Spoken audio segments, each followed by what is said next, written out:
नमस्कार दोस्तों, मेरा नाम है अंशुमन नाइक और आप सभी का बहुत बहुत स्वागत है इंडियन डिफेंस न्यूज की डिफेंस टॉक सीरीज में, जहां पर हम रोज नए नए डिफेंस अपडेट्स के बारे में बात करते हैं। तो चलिए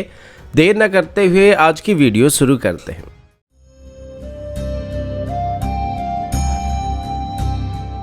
आज की पहली अपडेट तेजस की तरफ से, और अभी हम तेजस MK-1A के बारे में बात करने वाले हैं,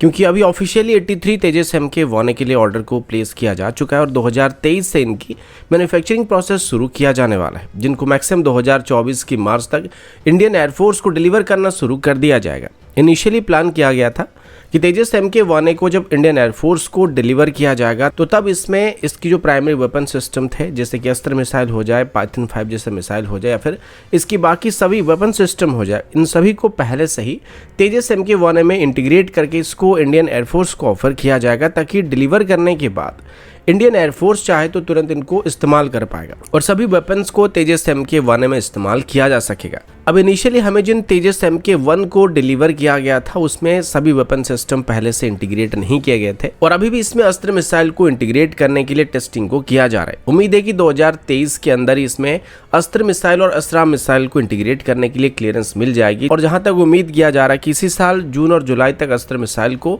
तेजस में पूरी तरीके से इंटीग्रेट कर दिया जाएगा, जिसके बाद तेजस MK-1A के साथ भी ये बाय डिफॉल्ट कॉम्पैक्टेबल होने वाला है। इसके अलावा अभी तेजस MK-1A में फ्रेंच ओरिजिन स्कैल्प मिसाइल को भी इंटीग्रेट करने की कोशिश किया जा रहा है और एक तरीके से तेजस MK-1A के लिए पहले जो वेपन प्लेटफॉर्म रखा गया था उसे अभी थोड़ा बहुत एक्सपेंड करने की कोशिश भी किया जा रहा है, जिसमें हम ज़्यादा से ज़्यादा वैरायटी वेपन को तेजस MK-1A में इस्तेमाल कर पाएंगे। HAL के मुताबिक अगर तेजस MK-1A में अभी स्कैल्प मिसाइल को इंटीग्रेट करने की कोशिश किया जाता है और इसकी चांसेस अभी काफ़ी ज़्यादा बताया जा रहा है, तो ऐसे में तेजस MK-1A की 3 नंबर और 5 नंबर की हार्डपॉइंट को इंटीग्रेट किया जा सकेगा, जो कि करीब 1.3 टन तक की पेलोड को कैरी कर पाएंगे और इसके अलावा तेजस के जो अदर हार्डपॉइंट्स मौजूद है वो इतना वेट कैरी नहीं कर पाएंगे। इसके अलावा अभी 2025 तक इसमें रुद्रम 1 और रुद्रम 2 जैसे मिसाइल के साथ साथ ब्रह्मोस NG को भी इंटीग्रेट किया जाएगा और ये तेजस का पहला वेरिएंट होने वाला है जिसमें एक ड्यूअल रैक पायलट को भी इस्तेमाल किया जाने वाला है।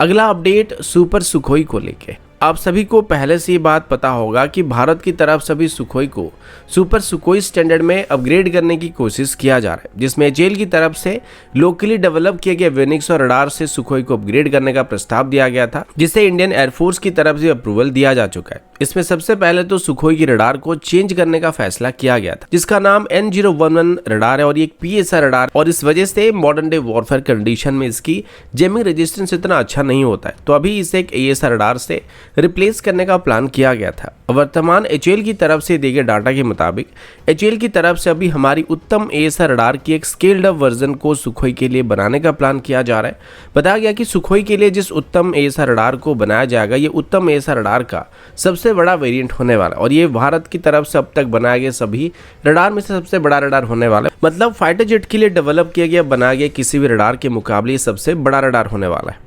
अब इसमें एग्जैक्टली कितने TR मॉडल रहेंगे ये अभी तक क्लियरली पता नहीं चला है, पर अगर उत्तम AESA रडार की Mark II वर्जन की बात करें, जिसको हम आगे चल के तेजस MK-2 या फिर MiG-29 में इस्तेमाल करने वाले हैं, उसमें करीब करीब 912 TR मॉडल मौजूद हैं।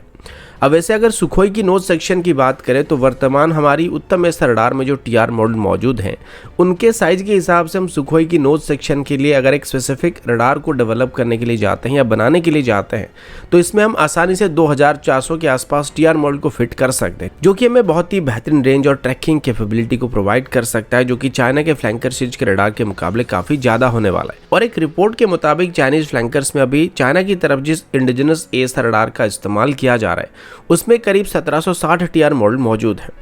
लेकिन यहाँ पर एक प्रॉब्लम हमारे सामने आ सकता है, क्योंकि रडार में अगर हम ज़्यादा TR मॉडल को इस्तेमाल करने की कोशिश करेंगे तो उनको पावर करने के लिए हमें एक्स्ट्रा पावर की भी ज़रूरत पड़ने वाली है, जो कि हमारा एग्जिस्टिंग AL-31 सीरीज का इंजन शायद ही प्रोवाइड कर पाएगा। क्योंकि अगर हमारी इंजन सफिशिएंट पावर को जनरेट नहीं कर पाएगा तो हमारे पास एक पावरफुल रडार होते हुए भी हम उसका ऑप्टिमल इस्तेमाल नहीं कर सकते या फिर वो सही से भी काम नहीं करेगा। यानी कि उसको अगर सही पावर नहीं मिलेगा तो वो सही से परफॉर्म नहीं कर पाएगा। तो इस वजह से कुछ लोगों का कहना है कि शायद यहाँ पर AL-31 सीरीज के इंजन की पावर आउटपुट को देखते हुए सुखोई के लिए जिस AESA रडार को बनाया जाएगा उसकी TR मॉडल को 1800 तक सीमित रखा जाएगा। लेकिन फिलहाल अभी तक इसको लेकर कोई ऑफिशियल रिपोर्ट सामने नहीं आया है कि एग्जैक्टली सुखोई में लगने वाले रडार में कितने टीआर मॉड्यूल को प्लेस किया जाएगा। अभी रशिया के साथ AL-41 सीरीज के इंजन को लेकर भी बातचीत चल रहा है और अगर भारत आगे चल के अपनी सुपर सुखोई के लिए इस AL-41 सीरीज के इंजन को खरीदता है, फिर अपग्रेड करने के लिए जाता है, तो शायद सुखोई के रडार में हम ज़्यादा टीआर मॉड्यूल को वहाँ पे प्लेस कर सकते हैं, जो कि टेक्निकली हमारे फ्लैंकर्स को चाइनीज फ्लैंकर्स के मुकाबले बहुत ही बेहतरीन रेंज और एक्यूरेसी को प्रोवाइड कर पाएगा।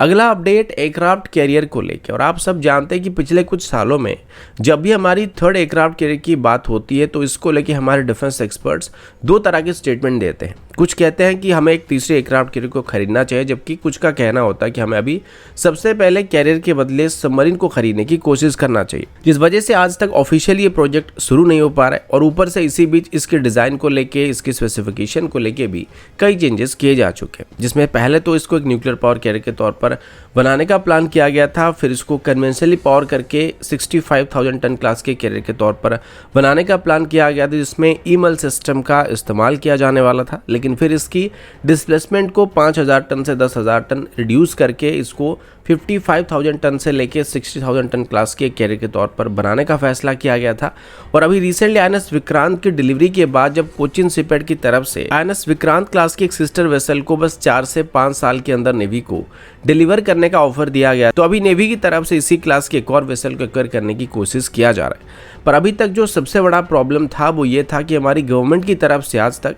इसके लिए फंड्स को एलोकेट नहीं किए गए हैं। पर अभी एक अच्छी बात यह कि हमारी पार्लियामेंट्री कमेटी की तरफ से तीसरी एयरक्राफ्ट कैरियर को खरीदने की प्रपोजल को मंजूरी दे दिया गया है, जिसके बाद हो सकता है थर्ड एयरक्राफ्ट कैरियर को एक्वायर करने की कोशिश किया जाएगा या फिर इस प्रोजेक्ट को आगे बढ़ाया जाएगा। लेकिन अभी तक ये क्लियर नहीं हो पा रहा कि आगे चल के जो तीसरी एयरक्राफ्ट कैरियर को एक्वायर किया जाएगा ये किस टाइप का कैरियर होने वाला है, यानी कि ये विक्रांत का कोई सिस्टर वेसल होने वाला है या फिर INS विशाल की तरह कोई अलग ही सुपर कैरियर होने वाला है। तो दोस्तों अभी के लिए इतना ही, मिलता हूँ आपसे अगले वीडियो में, तब तक के लिए जय हिंद, वंदे मातरम।